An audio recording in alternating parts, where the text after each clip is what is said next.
The Hidden Hindu, Book 2 of the trilogy by Akshat Gupta, Chapter 9, Part 1, The Curse and the Cure. As Prithvi took a break, Mrs. Butler intervened, saying, "I heard the news on television on my deathbed, and it was the same month of February. I remember when, after a deep slumber of 6 hours, Tej suddenly jolted awake, feeling utterly dazed. Out of exhaustion, he had fallen asleep right beside my bed in his chair.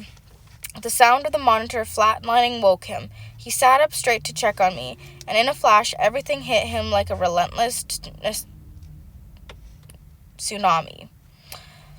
I was dead. The experiment had failed. Despite being an expert, he was unable to save the one thing that mattered most in his life. His head twinged with the slightest movement. He gripped his chair for support and arose with a wince. He tugged the sheets up and covered my face, his eyes glistening with mournful tears. He was lost. He didn't know how to go ahead from this point. Should he start making arrangements for my cremation and last rites? Should he call his family members? But first he needed an ibuprofen for his pounding headache. He went downstairs to the lab and found a strip kept in one of the cabinets. As he turned to go back upstairs, he heard something scudding and a thud. Tej was not expecting it and almost jumped up in shock. The source of the sound seemed to be behind the refrigerator. He gingerly stepped towards it, and when he bent to peek underneath, Tej's eyes widened in disbelief. It was Pooh. He was nibbling on something. The guinea pig saw him and tried to scurry away, but Tej grabbed hold of him and pulled him out. He peered at him in amusement and looked up at the roof above where my body lay. The lost hope was rekindled. Tej rushed back to check on me, holding Pooh in his hands. While ascending the stairs, he began to bear the distant beeps of the heart monitor. His own heart pulsated harder with every step he took. He entered the room. The monitors were displaying my vitals. The lines were no longer flat. I was breathing. His heart was thumping so loudly against his chest it could be heard across the room. It was happening. I was recovering. Tej came closer and sat beside me. As I opened my eyes, he clasped my hand between both of his and placed his quivering lips on my knuckles. I was not aware then that I had come back from the dead. The drowsiness of the sleeping pills was still too strong for me to fully grasp what was happening. The locations are scattered all over the country. Mansavar is already compromised, which leaves us with 8 cryptic destinations. The ones I've deciphered so far are Tejo Mahalya of the Agravana, the Skeleton Lake, and the crater in Bhimkund. Ved Vyasa said to Ashwatthama and Om, who are back with Vishkapi, "What are these places? Where are they situated?" Vishkapi's eyes widened as he never stepped out of Mount Kailash. Om answered this question on behalf of everyone present there. Argavana is an old name of Agra, the Uttar Pradesh. Tejo Mahalya is what we know today as the Taj Mahal. The Skeleton Lake is a peculiar lake in Rupkund, Uttarakhand. Bhimkund is a mysterious water reservoir situated in Madhya Pradesh. The natural water tank that is sure to satiate the ones who have a strong penchant to dig deep about mysterious places. How do you know that?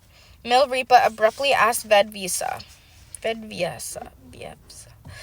Sound is energy that continues floating in the universe. I can hear every word ever made and every word ever spoken, and these 3 places are what I have managed to identify in relation to what we are trying to find, the sage answered calmly.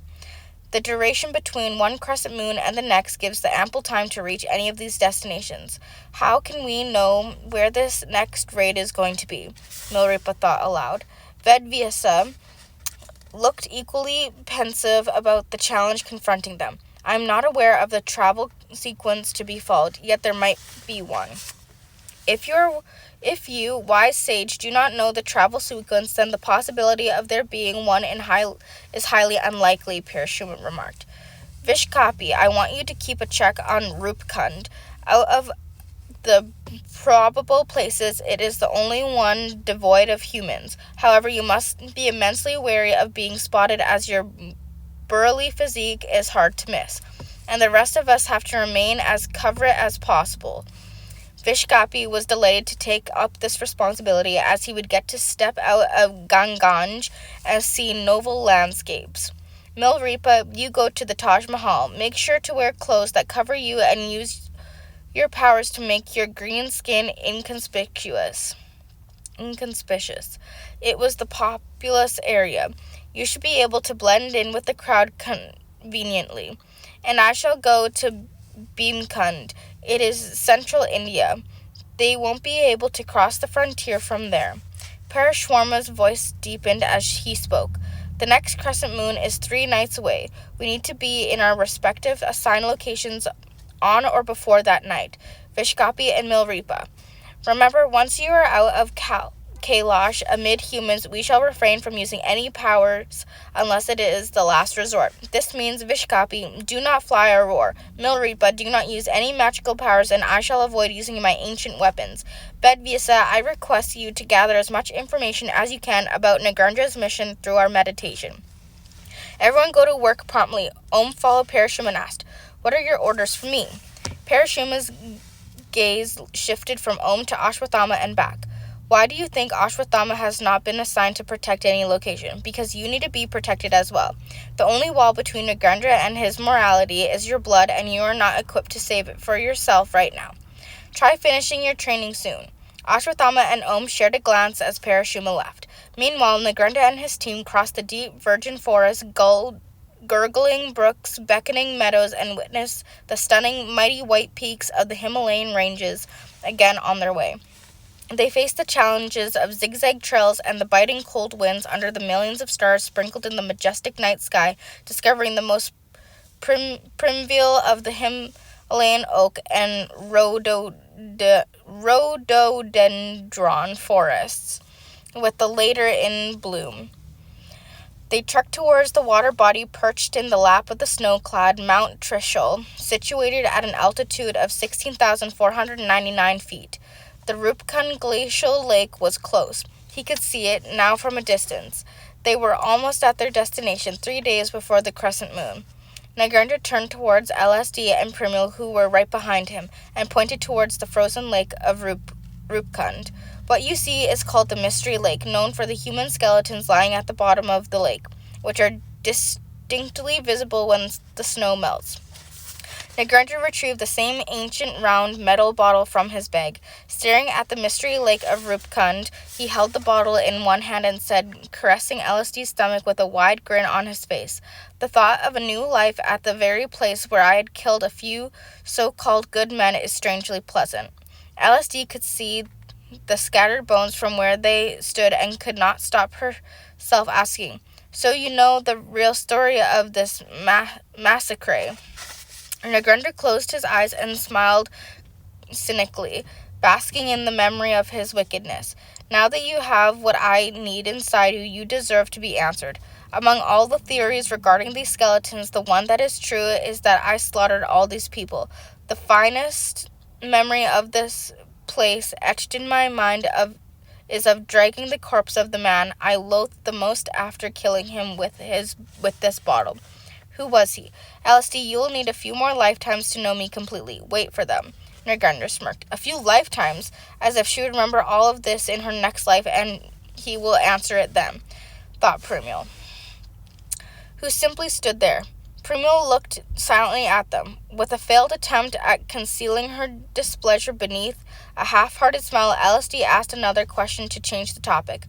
What are our orders? Primul also had questions, but this time they were not for Nagrendra, and LSD could sense it. These skeletons are not lying here without a reason. These men were under an oath that I was unaware of when I murdered them. Their remnants scattered here are still bound to that oath, and hence they continue to fulfill it. They vowed to protect the very word we have come here to steal. From that month of September end to February end, the lake is frozen, making it impossible to dive in and search for the word. This is when the skeletons sleep beneath the frozen lake as the word is secured by the ice. In the remaining months, when it thaws, the skeletons awaken to guard the word. We are in the month of, so layers of ice and brittle are melting. The skeletons, therefore, are semi-conscious and unprepared for any raids. That gives us a slight advantage over them for the time being. I don't know where the word is. I don't know how they will attack us to defend the word, but the pages of the book have taught me how to find it. When the snow melts, the skeletons wake up and come out, guarding the word. This word was traveling to Dunvantari through someone, but thanks to me, he never reached his destination. The word remains in his head till date, though I know this word according to the process I have to drink it to activate it. Submerged at the deepest point in the lake is his skull, shielded by ice for 6 months and by the remaining skeletons for the remainder of the year. We are in that transitional period when both the ice and skeletons are vulnerable. One is losing its strength by thawing, and another has not completely amassed the vigor to fight. We have 72 hours to find that skull and extract the next word before the frozen ice gradually melts to water and the skeletons rise to their full power. LSD and Primo started taking out all the gadgets to do the needful, which included a GPR, ground-penetrating radar, a CO2 laser, and their weapons. LSD wore a Bluetooth headset and handed 2 others to Primo and Negrenda to aid instant communication. While they were establishing their communication links in Rupkund, having lost all contact and communication with the outside world, stood solitary at the edge of Mount Kailash, staring blankly at the destroyed Mansavar. He mourned the horrendous death of Danvantari and resented himself for losing Sanjivanji to Negrenda. The sound of approaching footsteps drew him out of his bitter reverie. He turned to see Milrepa walking up to him. Om's somber expression changed to one of distress upon seeing Danvantari's killer. You didn't leave for the Taj Mahal? Yes, I am just about to, and meeting you is the last thing I have to do before leaving. Chose to stay silent, his eyes unwilling to meet Milrepa's. He was devastated and furious and wanted Milrepa to know that. I know how you feel about Dunvantari's lost.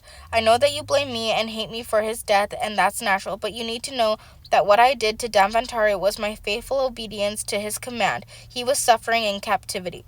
He was much older than the last time you had seen him and was constantly inflicted with torment. I am sure you know what happens to a body starved of sunlight. He was confined in the dark, where not even a flimsy ray of sunlight had entered for years. He had lost track of time completely. He wasn't alive, he was barely surviving. I didn't kill him, I liberated him of his woes because he urged me to. He told me to first release him and then reach Kailash. Seek Parashuma and tell him about you. Om's face remained passive, unmoved by everything he was hearing, and Milrepa let out a helpless sigh. I am sorry. That was the best I could have done for him and for you. Milrepa then trudged towards the steep fall to join Parashuma and Vishkapi, who are already on their way to their respective destinations. Was disappointed at Parashuma's decision. He was supposed to stay here and do nothing. This state was nearly universal, though, as nearly the whole world was locked down at the time because of COVID-19 pandemic. It was March 2020. The best thing one could have done to save the world at the time was simply remain indoors. Ashwathama could see Om's frustration and tried to divert his attention. I know how you feel right now. I have endured this feeling of helplessness for centuries, hopelessly wandering in the jungles with pus oozing from my forehead and a never-healing leprosy consuming my body due to Lord Krishna's curse. Too, wished to divert his attention from the thoughts that were consuming him, and so he practiced questioning Ashwathama. There have been reports of people claiming they have spotted you around the river Narmada with wounds all over your body. It is said that you will receive salvation at the hands of Kalki, Vishnu's 10th incarnation. How much of it is the truth? Another question I often mulled over was how you broke the curse. I didn't. Parashuma got me out of it. That is why I suggest you have faith, obey, and follow Parashuma, and yet it is true that Kalki will be one to grant me moksha, replied Ashwathama. That answer led to another question from Om. Parashuma broke the curse of Lord Krishna. What happened afterwards?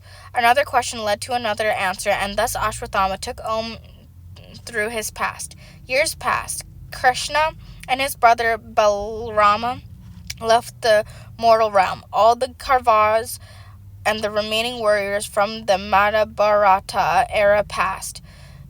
Dhritarashtra, Gandhari, and Kantni retired to the forest and perished in a forest fire. You and Vidur vanished. The Pandavas experienced a deep sense of emptiness after Krishna's departure, and so they handed over the kingdom to Arjuna's grandson Parikshit. With Draupadi, the Pandavas left for the forest, never to return. All this while, I continued to wander till I was told about the ashram of Parashuma in Pragtirtha, now renamed Prayagraj. Parashuma has been the guru of 3 of the mightiest warriors of the Mahabharata, Bhishma, Pitama, Surapatra, Karna, and my father, Guru Dronakarya. It was suggested to me that Guru Parashuma might sympathize with me and guide me on the path of salvation, as I was the son of one of the most famous prodigies, with the hope of getting rid of my cursed body. I crawled along, searching for Parashuma's ashram for months. After arriving at his ashram somehow and waiting for a few more months, I finally met Parashuma. By then, he had already learnt about me and my deeds and bluntly refused to help, ordering me to leave immediately. He had passed his verdict, but I implored him to save me for the sake of Dronakarya, who had worshipped him until his last breath. I told him that the wrath that had blinded me into the arms of revenge was a consequence of the unethical murder of his disciple and my father, Dhanyakarya, by the Pandavas. I urged him to believe that my love for his prodigy was similar to his love for my father, that Parashuma was like a father to him. Eventually, Parashuma realized my love and devotion towards my father and understood the reason for my revenge. He promised to help me. But you were cursed by Lord Krishna himself. How can anybody lift such a curse? Ashwatthama closed his eyes and recited a great praise and reverence. Continuing to explain the meaning of the Sanskrit verse, Ashwatthama said, "This is a verse from Guru Gita written by Ved Vyasa. Guru Gita describes a conversation between Lord Shiva and goddess Parvati. When Parvati asks Shiva to enlighten her about the Guru and liberation as an answer to Parvati's question, Shiva recites this verse, which means that if the disciple is cursed by the gods, the Guru can protect and liberate this disciple. A Guru can protect the disciple from even Kal, death, and from the fear of death. But if the Guru himself curses the disciple, then the disciple gradually becomes feeble, eventually attains destruction, and even the gods cannot save such a disciple from such a curse. Dhanyakarya was not only my father, but my Guru as well, as Parashuma is the Guru of my Guru. Everything that I learnt from my father was bestowed upon him by Parashuma and was ultimately passed on to me. Thus Parashuma was my Guru as well. Parashuma then told me that he could not grant me salvation and release me from Lord Krishna's curse completely, but he could relieve me of the wounds, aches, and leprosy till Kalki arrives to grant me salvation. In the following news, Parashuma gradually cured me of leprosy and all other illnesses. The day finally dawned in Parashuma's hut when I was half rid of bane and all the accompanying misery. That was the day I witnessed something so incredible that I would never want to face it again in my life. As Ashwatthama fell silent, his eyes flashed with absolute terror, and he was lost in horror that Om had to bring back by asking him what he saw. An immortal warrior, as valiant as Ashwatthama, seemed petrified by a mere reminiscence. Om noticed Ashwatthama gulp the lump in his throat before continuing. I saw Ashwatthama standing right in front of me. What do you mean? Om furrowed his brows. I saw a man who looked exactly like me, with the pus and the leprosy, the pain and the hatred, the strength and the purpose, the power and the revenge. He was a devil who held all the antagonism prevalent in my body, heart, and soul. He was standing right in front of my eyes, trying to get back inside me. I felt vulnerable and frightened, as if I were a child thrown in front of a famished crocodile. Never in my life had I experienced such terror. He was striving to grasp and overpower me with his rage and dominance, but Parashuma did not let that happen. He asked me to leave the hut.